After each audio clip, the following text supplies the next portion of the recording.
درندے جانور انسان سے باتیں کریں. اس میں دو بات سمجھیں.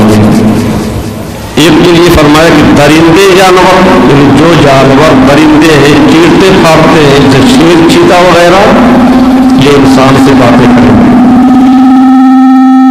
لیکن اس سے خاص درندے ہی نہیں مراد ہیں.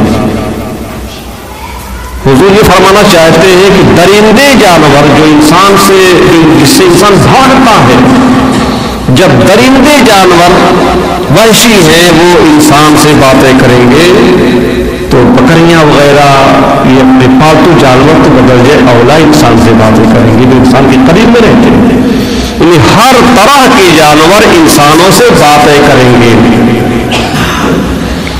اور دوسری بات یہ ہے کہ ہر طرح کے انسان سے بات کریں گے. خواص سے بات کرنے کی بات اس میں نہیں ہو رہی کیونکہ بعض اولیاء کرام سے جانوروں کا کلام کرنا ثابت ہے. انبیاء سے جانوروں کا کلام کرنا ثابت ہے. ہمارے حضور سے جانوروں نے کلام کیا گفتگو کی. اس حدیث میں حضور کے فرمانے کا منشا یہ ہے کہ ہر طرح کے انسان سے جانور باتیں کریں گے. مفسرین نے فرمایا کہ اسی زبان میں بات کرے گا جانور. آپ کی بکری ہے, آپ کے پاس شیر ہے, کوئی بھی جانور ہو آپ سے بات کرے گا آپ کی زبان میں, جو یہاں کی زبان آپ بولتے ہیں اس زبان میں بات کرے گا. کوئی عرب کا رہنے والا ہوگا تو وہاں کا جانور عربی میں بات کرے گا.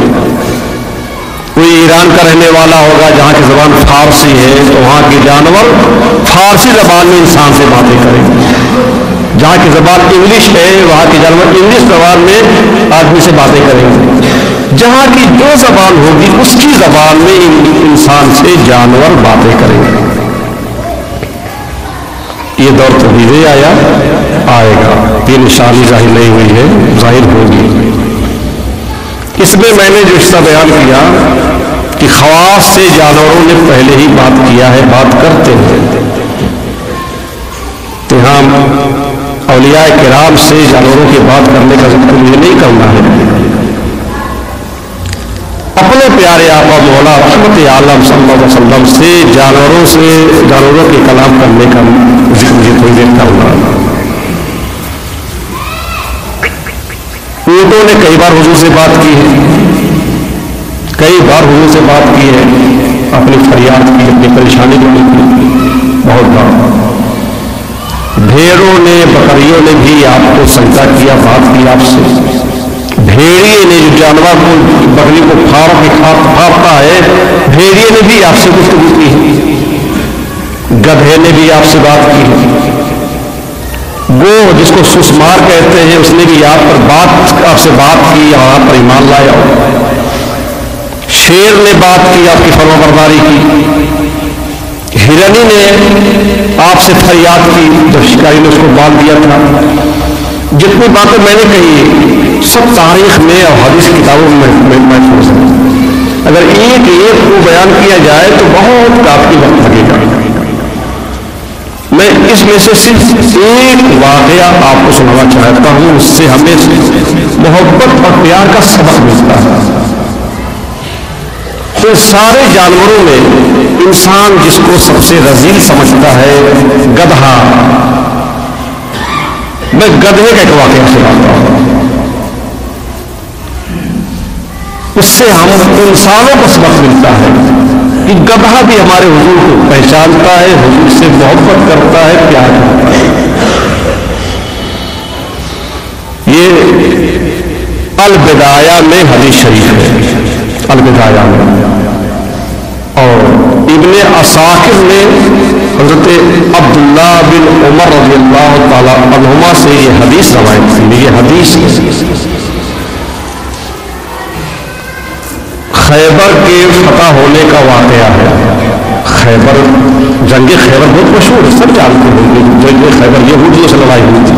جس خیبر کا بادشاہ جو تھا مرحب تھا,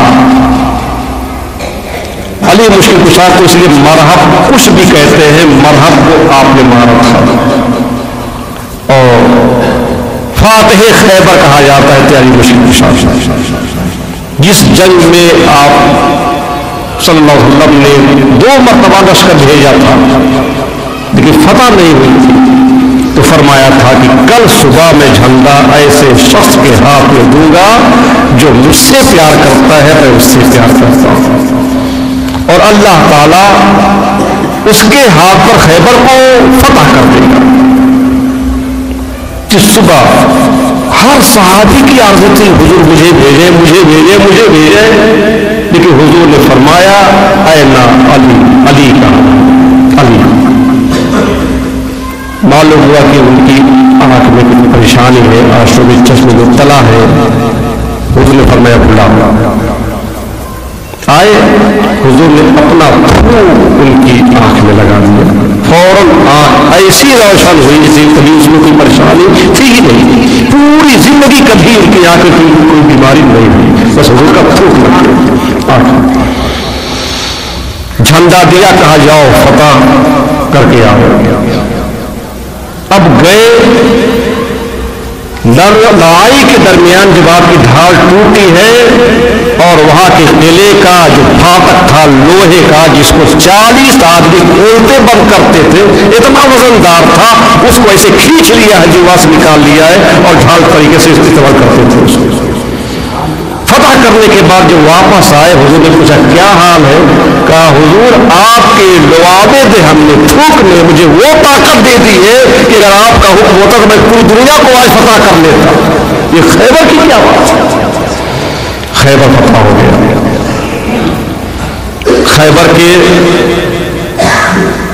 اور سارے مال دولت وغیرہ سب اکٹھا ہوئی، سب طریقہ ہے جنگ کا، سب مال غنیمت بنائے گئے، جانور بھی پیش کیے گئے حضور کی خدمت میں۔ جو جانور پیش کیے گئے، میں بہت مختصر بیان کر رہا ہوں، پورا واقعہ کر کے بہت وقت لگے گا۔ جو جانور پیش کیے گئے وہی جانوروں میں ایک گدھا تھا،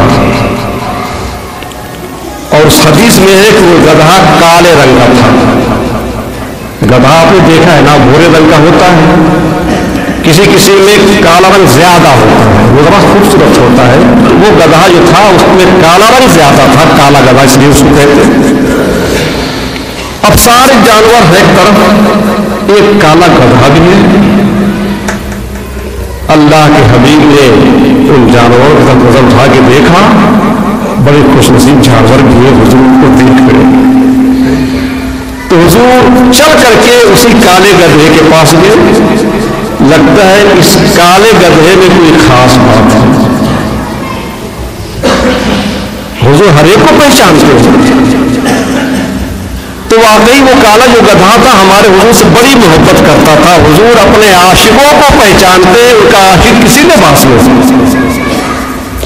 آپ پہنچ گئے اس جانور کے پاس، گدھے کے پاس، اور صحابہ کرام بھی، یہ کوئی افسانہ نہیں ہے، حدیث میں سنا رہا ہوں آپ کو۔ تو ہمارے حضور صلی اللہ علیہ وسلم نے جا کے اس گدھے سے کلام کیا، فَكَلَّمَهُ النَّبِيُّ صلی اللہ علیہ وسلم، نبی صلی اللہ علیہ وسلم نے اس گدھے سے گفتگو کی، کلام کی۔ حدیث میں ہے جب حضور نے اس سے بات کی تو وہ گدھا بھی عربی بولنا شروع ہو گیا، فصیح عربی زبان میں بات کرنے لگا ہمارے حضور سے۔ گدھا، صحابہ کرام سن رہے ہیں، عجیب منظر ہو گیا، گدھا عربی بول رہا ہے۔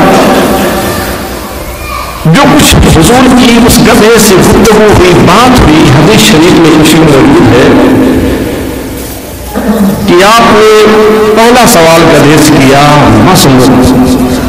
تیرا نام کیا ہے؟ معلوم گدھوں کے بھی نام ہوتے ہیں، آپس میں نام رکھتے ہیں، اسی نام سے دوسرے کو پکارتے ہیں۔ پوچھا تیرا نام کیا ہے؟ اس نے بتایا یزید بن شہاب، میرا نام یزید بن شہاب ہے، اپنے باپ کا بھی نام اس نے بتا دیا۔ پھر آپ نے اس سے پوچھا کہ کچھ تم اپنے احوال سناؤ، اپنے کچھ حالات بیان کرو۔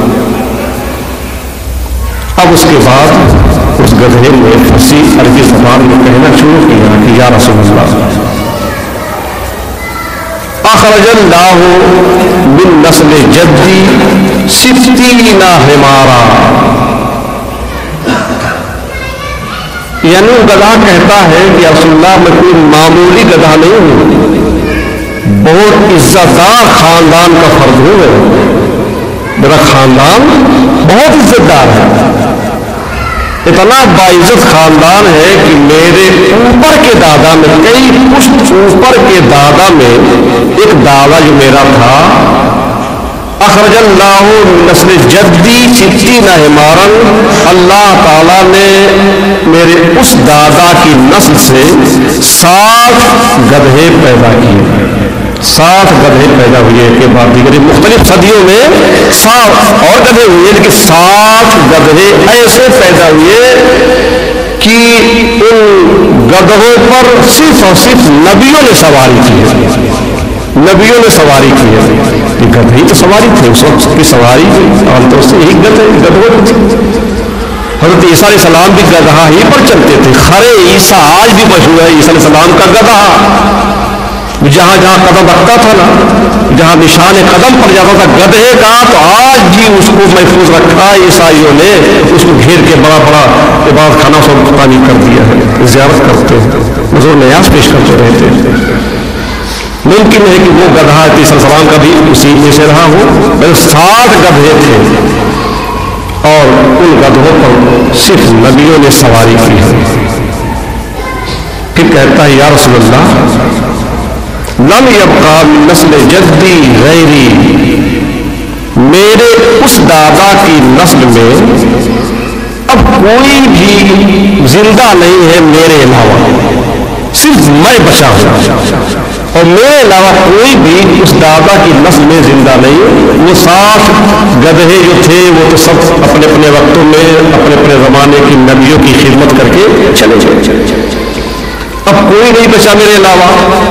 پھر کہتا ہے وَلَا مِنَ الْأَنْبِيَاءِ غَيْرُكَ، اور نبیوں میں سے آپ کے علاوہ کوئی نہیں بچا ہے، میرے دادا کی نسل میں میرے علاوہ کوئی نہیں بچا ہے، اور نبیوں میں سے آپ کے علاوہ کوئی نہیں بچا ہے۔ سارے انبیاء دنیا میں آ کے اپنا اپنا فریضہ انجام دے کے سب چلے گئے، اور سارے گدھے جو میرے دادا کی نسل سے آ کے اپنے اپنے زمانے کے نبیوں کی خدمت کر کے چلے گئے، میں بچا ہوں اور انبیاء میں سے صرف آپ بچے۔ اتنا سب کچھ جانتا ہے وہ گدھا، کیوں حضور سے محبت کرتا ہے نا، تو باپ دادا کو کئی پشت اوپر کے دادا کو سارے حالات کو جانتا ہے۔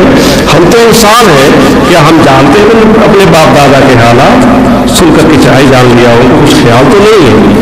ہم کس کی نسل سے ہیں، ہمارے داداؤں میں سے کون مسلمان ہوا، کیسے مسلمان ہوا، ہم کہاں جانتے ہیں؟ جبکہ ہم سب کسی نہ کسی نو مسلم کی اولاد میں ہوں گے میرا، لیکن نہیں جانتے، ہم کسی کو نہیں جانتے۔ وہ کہتا سب کچھ جانتا، سب کچھ بتا رہا ہے۔ اب کہتا ہے کہ صرف میں بچا ہوں اپنے دادا کی نسل سے، اور یہ بھی جانتا ہے کہ ہمارے حضور آخری نبی ہیں، آخری نبی ہمارے حضور ہے۔ کہتا ہے کہ یا رسول اللہ میں تو یہودی کے گھر رہتا تھا، اور میں جانتا ہوں کہ صرف میں ہی بچا ہوں اور انبیاء میں صرف آپ بچے ہیں۔ قد كنت اتوقعك ان تركبني، یا رسول اللہ میں توقع رکھتا تھا، آرزو رکھتا تھا، یعنی میرا ایک شوق تھا، میری آرزو تھی، میری تمنا تھی، اور میں یہ امید بھی رکھتا تھا کہ ایک دن آئے گا کہ اللہ تعالیٰ آپ کو میرے اوپر سوار کرے گا، میری قسمت کبھی جاگے گی، کبھی میری زندگی کی معراج ہو جائے گی، کبھی آپ میرے اوپر سواری کریں گے۔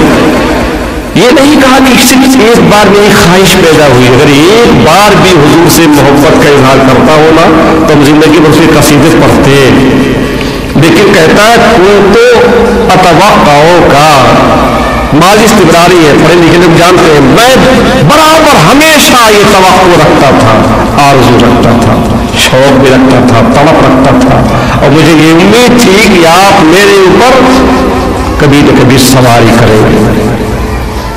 یا رسول اللہ تو میں آپ کی خدمت میں پیش ہو گیا ہوں۔ پھر کہتا ہے قد كنت قبلك لرجل یہودی، آپ کی خدمت میں آنے سے پہلے میں تو ایک یہودی شخص کا تھا، میرا مالک ایک یہودی تھا، میں اس کے گھر پیدا ہوا، اس کے گھر میں بڑھا رہتا تھا، میرا مالک ایک یہودی تھا مگر عاشق میں آپ کا تھا، محبت میں آپ سے کرتا تھا، پیار میں آپ سے کرتا تھا۔ یہودی نے مجھے کھلا پلا کے بڑا کیا، جب میں بڑا ہوا اور میں اس لائق ہوا کہ مجھ پر سواری کی جائے تو میرا جو مالک یہودی تھا میرے اوپر بیٹھنا چاہتا تھا، مگر یا رسول اللہ میں آپ سے محبت کرتا تھا، میں نے کبھی بھی اپنی پیٹھ ناپاک نہیں ہونے دی، کبھی میں نے اپنی پیٹھ ناپاک نہیں ہونے دی۔ کیسی وفاداری ہے اس کی، کہتا ہے کہ قد کنت آخرو بہی عمدا، جب مجھ پر بیٹھنا چاہتا تھا تو میں جان بوجھ کر بدک کر کے اس کو گرا دیا کرتا تھا۔ یا رسول اللہ میں نے کبھی بھی اس کو اپنی پیٹھ پر بیٹھنے نہیں دیا، میں نے سوچ لیا تھا کہ میری پیٹھ پر بیٹھیں گے تو آپ بیٹھیں گے، کوئی دوسرا میری پیٹھ پہ نہیں بیٹھ سکتا۔ اور پھر کہتا ہے کہ میں جو گرا دیا کرتا تھا، بدک جایا کرتا تھا تو اس نے مجھے چھوڑ نہیں دیا۔ کانا یجیع بدنی، میرے بدن کو بھوکا رکھتا تھا، کئی دن تک وہ مجھے کھانا نہیں دیتا تھا، پانی نہیں دیتا تھا۔ عام طور سے جو جانور شریر ہوتے ہیں شرارت کرتے ہیں تو کھانا پینا بند کر دیتے ہیں، بھوک اور پیاس سے پریشان ہو کر کے وہ سیدھا ہو جاتا۔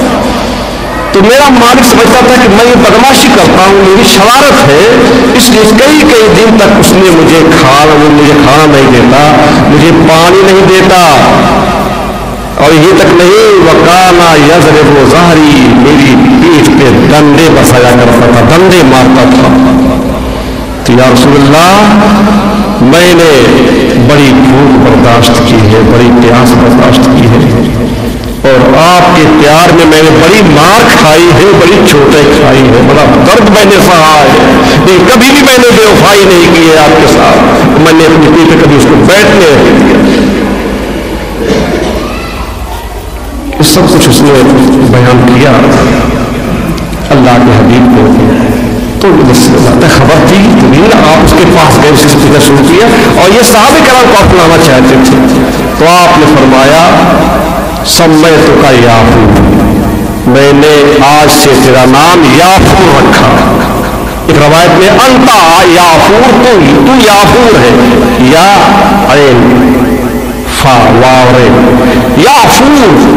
یافور ہرن کے بچے کو کہتے ہیں، اور ہرن بہت تیز دوڑتا ہے۔ حضور نے آج سے اس کا نام یافور رکھ دیا کہ ہے گدھا لیکن یہ ہرن کا بچہ، ہرن کا بچہ۔ اس دن سے اس کی رفتار اتنی تیز ہو گئی کہ کوئی جانور اس سے مقابلہ نہیں کر سکتا تھا۔ اس حضور نے یافور کہہ دیا تو یافور ہو گیا، اتنا تیز رفتار ہو گیا۔ اور پھر حضور کی خدمت میں زندگی بھر رہا ہوا، بڑا کام حضور کا کرتا تھا۔ عجیب حیرت کی بات ہے، جب کسی صحابی کو حضور بلانا چاہتے تو یافور کو بھیجتے، سمجھ رہے یافور ہی کا رہا، اس کا نام یافور ہو گیا نا، اب یافور ہی کہا جائے اس کو بھیجتے تھے۔ صدیق اکبر کو بلانا چاہتے تو کہتے یافور جاؤ، ابو بکر صدیق کو بلا لاؤ، تو فوراً جاتا، ان کے گھر پہنچ کر کے اپنا سر ٹکراتا دروازے سے، فرماتے جاؤ عمر کو بلا لاؤ، ان کے گھر چلا جاتا، جاؤ سلمان فارسی کو بلا لاؤ، ان کے گھر پہنچ جاتا، جاؤ صہیب کو بلا لاؤ، خالد بن ولید کو بلا لاؤ، جس کو بھی بلانا چاہتے اس کا نام لے لیتے کہ جاؤ بلا لاؤ، فوراً وہ پہنچ جاتا تھا۔ عجب معاملہ ہے، حضور کی خدمت سے کتنی برکت اس کو ملی کہ حضور کے عاشقوں کا نام بھی جانتا ہے، ان کا گھر بھی جانتا ہے، وہ پہنچ جاتا تھا اور جا کے دروازے پہ سر مارتا تھا، اور اندر سے آدمی سمجھ جاتا تھا کہ لگتا ہے یافور آیا ہے، آج میری قسمت جاگ گئی ہے، حضور نے مجھے یاد فرمایا، بلایا ہے، پھر وہ ثابت چل حضور کی خدمت میں حاضر ہوتا۔ حضور کی خدمت زندگی بھر وہ کرتا رہا۔ جب ہمارے وسلم کا وصال ہو گیا تو بہت پریشان ہو گیا، حدیث میں یہ کلمات بھی ہوئی، بے حد پریشان ہوا، غمزدہ ہوا، ایک کنواں تھا، کنویں کے پاس جا کے کھڑا ہوا اور سوچا کہ اب حضور نہیں ہے تو میں زندہ رہ کے کیا کروں گا، میرا زندہ رہنا بیکار ہے، جب حضور نہیں ہے میں کیوں زندہ ہوں؟ بس یہ سوچا اور حضور کے نام پہ چھلاک لگا دی کنویں میں، اسی میں ڈوب کر کے وہ مر گیا، اس نے اپنے آپ کو ختم کر دیا۔ آپ یہ نہ سوچیے کہ اس نے خودکشی کر لی، جانور ہے وہ، مکلف نہیں ہے وہ۔ بہت سارے احکام جو جانور ہمارے لیے ہیں وہ جانوروں کے لیے تو احکام ہے نہیں، جانور تو ہمارے حضور کو سجدے کیا کرتے تھے، لیکن ہم اور آپ حضور کو سجدہ نہیں کر سکتے۔ جانور کرتے ہیں سجدہ، ہم نہیں کر سکتے۔ اگلی شریعتوں میں سجدہ جائز تھا، لیکن اس شریعت میں سجدہ کسی غیر خدا کو جائز نہیں ہے۔ جب کوئی جانور سجدہ کرتا تو صحابہ کرام خوف کرتے تھے، یا رسول اللہ یہ اونٹ آپ کو سجدہ کرتے ہیں، یہ پیڑ آپ کو سجدہ کرتے ہیں، ہرنی آپ کو سجدہ کرے، بکری آپ کو سجدہ کرے، ہم انسانوں کو سجدہ نہ کریں؟ کہتے نہیں، صرف سجدہ اللہ کو کرنا نہ ہو آقا کو سجدہ، آدم و یوسف کو سجدہ ہو، مگر سجدے ذرائع داب ہے اپنی شریعت کا۔ دل مچلتا ہے کہ آدم کو فرشتوں نے سجدہ کیا، آدم سے افضل ہمارے حضور ہیں، یوسف کو ان کے ماں باپ اور 11 بھائیوں نے سجدہ کیا قرآن شریف میں، اور ہمارے حضور یوسف سے بھی افضل ہے، تو یہ چاہتے حضور کو سجدہ کرے، لیکن حضور نے حکم دے دیا، آپ ہی کا حکم ہے، آپ نے منع کیا ہے، اس لیے حضور کو سجدہ نہیں کیا جائے گا۔ ورنہ ہم بھی مدینہ جاتے، ہم بھی حضور کو سجدہ کرتے، حضور کی بڑی شان ہے۔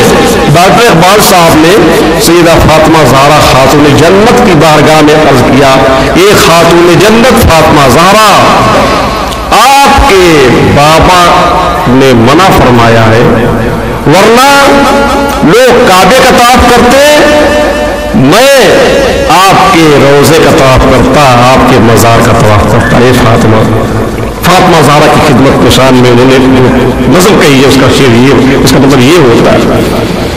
تو حضور کو طواف بھی کرتے ہیں، ہم حضور کو سجدہ بھی کرتے ہیں، لیکن نہیں کریں گے کیونکہ حضور نے منع فرمایا ہے۔ طواف صرف کعبہ کو ہوگا، سجدہ صرف خدا کو ہوگا، حضور کو سجدہ نہیں ہوگا۔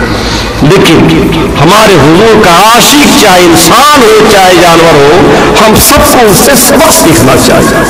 صحیح کہا تھا مجلس اعظم نے کہ عاقلی دانائیو فرزانگی ان کے دیوانوں سے سیکھا کیجیے۔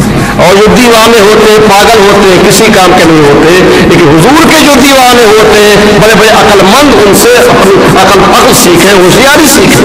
عاقلی دانائیو فرزانگی ان کے دیوانوں سے سیکھا کیجیے۔ اعلیٰ حضرت نے جو عرض کیا ہے، حصول فقط بھی میں سنا دیتا ہوں، اپنے مولا کی ہے بس شان عظیم، اپنے مولا کی ہے بس شان عظیم، جانور بھی کرے جن کی تعظیم، سنگ کرتے ہیں ادب سے تسلیم، تسلیم کے معنی سلام کرنا ہے، سلموا تسلیما، پتھر آپ کو سلام کرتے تھے۔